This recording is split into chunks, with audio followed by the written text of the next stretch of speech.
प्यारे बच्चों, good morning. आज का हमारा विषय गद्य खंड में से लेसन नंबर 5 है, जो कि शेखर जोशी द्वारा लिखा गया है। इस पाठ का नाम है गलता लोहा, जिसमें एक प्रतिभाशाली बच्चे का और एक मेहनती बच्चा है उसका जिक्र किया गया है कि किस प्रकार समाज में भेदभाव पूर्ण व्यवहार किया जाता था। उस समय जाति प्रथा अपनी चरम सीमा पर थी। इस जाति प्रथा के कारण जो भी बच्चा जिस जाति में जन्म लेता उसे उसका जो पैतृक व्यवसाय था उसी को करने के लिए बाध्य किया जाता था। तो आज हम इस पाठ का सार आपको बताया जा रहा है। आशा है आप ध्यानपूर्वक सुनेंगे। अब मैं गलता लोहा पाठ है उसका सार आपको बता रहा हूँ। मोहन के पिता वंशीधर पुरोहित का काम करते थे। लोग उनके संयम और तप के कारण उन पर श्रद्धा रखते थे और उन्हें मानते थे, परंतु जब अब वह बूढ़े हो गए थे, वह व्रत उपवास नहीं कर सकते थे। उन्होंने गहरी सांस लेकर बेटे को सुनाया कि वे चंद्रदत्त के घर रुद्री पाठ करने नहीं जा सकते। बेटे मोहन ने उनका से समझ लिया, किंतु उन्होंने उसका कोई उत्तर नहीं दिया। अपने पिता का भार हल्का करने के लिए उसने हंसुआ उठाया और उसकी धार तेज करवाने के लिए धनराम लोहार के यहाँ पहुँचा। वह सोच रहा था कि हंसुए से वह खेती का ही कुछ काम कर ले, लेकिन हंसुए में धार नहीं थी। अतः वह धनराम की लोहार की दुकान पर धार लगवाने के लिए पहुंचा। धनराम उसका सहपाठी था। दोनों अपने बचपन की यादों में खो गए। मोहन ने उससे मास्टर त्रिलोक सिंह के बारे में पूछा। धनराम ने बताया कि वे पिछले साल ही गुजर गई। दोनों हंस हंस कर बचपन की बातें करने लग गए। मोहन पढ़ाई और गायन में निपुण था। वह मास्टर जी का प्रिय शिष्य था और पूरे स्कूल का मॉनिटर था, और उसे मास्टर साहब ने कमज़ोर बच्चों को दंड देने का अधिकार दिया हुआ था। धनराम ने भी मास्टर जी के आदेश पर मोहन से डंडे खाए थे।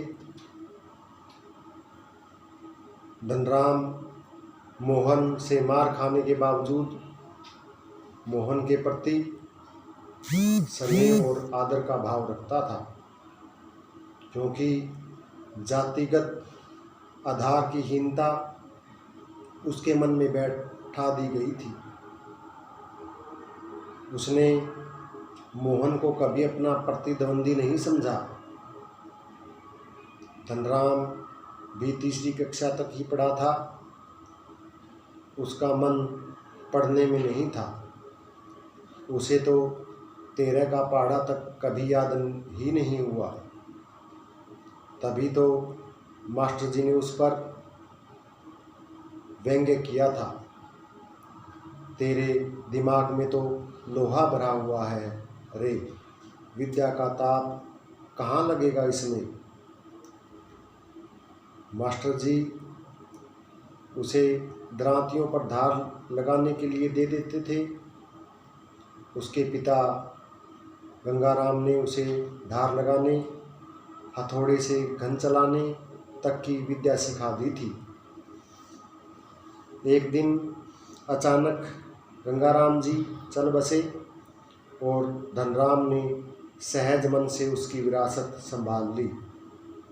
इधर मोहन को छात्रवृत्ति मिली तो उसके पिता वंशीधर तिवारी से उसे बड़ा आदमी बनने के सपने देखने लग गए। अतः गांव से 8 मील दूर स्कूल में उसे भेज दिया।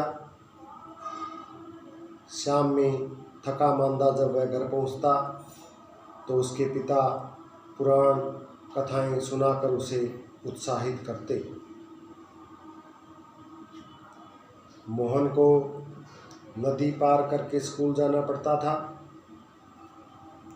वर्षा के दिनों में मोहन नदी के पार गांव के यजमान के घर रहता था। एक दिन नदी में पानी कम था तथा मोहन घसियारों के साथ नदी पार करके घर आ रहा था। तभी अचानक पहाड़ों पर भारी वर्षा के कारण नदी में पानी अचानक बढ़ गया। किसी तरह वह घर पहुंचा। इस घटना के बाद वंशीधर बहुत घबरा गई था। फिर मोहन को स्कूल ना भेजा। उन्हीं दिनों बिरादरी के एक संपन्न परिवार का युवक रमेश लखनऊ से गांव आया हुआ था। वंशीधर ने उसे मोहन की पढ़ाई के विषय में चिंता जाहिर की तो वह मोहन को अपने साथ लखनऊ ले जाने को तैयार हो गया। उसने कहा कि अगर परिवार में एक प्राणी और बढ़ जाए तो कोई फर्क नहीं पड़ता। वंशीधर को लगा कि मोहन के रूप में उसे भगवान मिल गया है। मोहन रमेश के साथ लखनऊ पहुंचा। वहां से उसके जीवन का एक नया अध्याय शुरू हुआ। उसे घर में नौकर की भांति समझते थे। घर की महिलाओं के अतिरिक्त उसे गली की और भी महिलाओं के घर का काम करना पड़ता था। सब्जी लाना, दूध लाना, कपड़े धोबी को देना आदि। रमेश बड़ा बाबू था और वह मोहन को घर के नौकर की हैसियत से ज़्यादा कुछ नहीं समझता था और यह बात मोहन भी जानता था। बहुत कह सुनकर उसे पास के एक सामान्य से स्कूल में दाखिला दिलवा दिया गया। काम के बोझा और नए वातावरण के कारण वह स्कूल में अपनी कोई पहचान नहीं बना सका। गर्मी की छुट्टियों में भी वह तभी गांव जा पाता जब रमेश या उसके घर का कोई गांव जाता था, अन्यथा उसे अगली कक्षा की तैयारी के नाम पर रोक लिया जाता था। वह घर वालों को असलियत बताकर दुखी नहीं करना चाहता था। 8वीं के बाद उसे आगे पढ़ाने को रमेश का परिवार उत्सुक नहीं था। बेरोजगारी का हवाला देकर उसे पास के ही किसी तकनीकी स्कूल में दाखिला दिलवा दिया गया। वह पहले की तरह स्कूल और घर के कामों में व्यस्त रहता। 2 वर्षों के बाद अपने पैरों पर खड़ा होने के लिए वह कारखानों के चक्कर काटने लगा। इधर वंशीधर को अपने बेटे के बड़े अफसर बनने की उम्मीद थी, परंतु जब उन्हें असलियत पता चली तो उन्हें अत्यंत दुख हुआ। धनराम और मोहन बचपन की बहुत सी बातें करते। धनराम बोलता कि यदि पंडित जी हंसुए को किसी के हाथ भिजवा देते वह तभी ठीक कर देता। मोहन बिना कुछ कहे वहीं बैठा रहता। गांव में सामान्य तौर पर ब्राह्मण जाति के लोग शिल्पकार जाति में नहीं बैठते थे। यदि कोई आवश्यक काम आ भी जाता तो ब्राह्मण टोले के लोग शिल्पकार टोले में आते और खड़े खड़े अपना काम करवा के ले जाते। शिल्पकार लोग ब्राह्मण टोले के लोगों को बैठने के लिए भी नहीं कह सकते थे, यह एक अपराध माना जाता था। धनराम अपनी दुकान पर लोहे की मोटी छड़ को भट्ठी में गलाकर गोल बना रहा था, पर वह छड़ निहाई पर ठीक प्रकार से न फंसने के कारण ढंग से नहीं मुड़ पा रही थी। मोहन कुछ देर उसको देखता रहा और फिर स्वयं दूसरी ओर से पकड़ के लोहे को स्थिर करके धनराम के हाथों से हथौड़ा लेता और नपी तुली चोटों से छड़ को पीटते पीटते गोले का रूप दे दिया। मोहन के काम और स्फूर्ति को देखकर धनराम हैरान रह गया।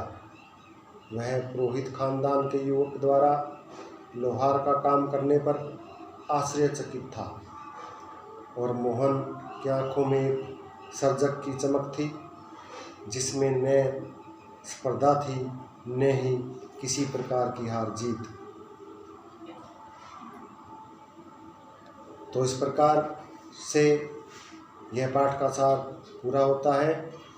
आप इसको ध्यानपूर्वक सुने और सुन करके जो दिए जाने वाले प्रश्न हैं उनका ध्यानपूर्वक उत्तर दें, अपनी नोटबुक में नोट करें और उसको याद करने का भी प्रयत्न करें। धन्यवाद।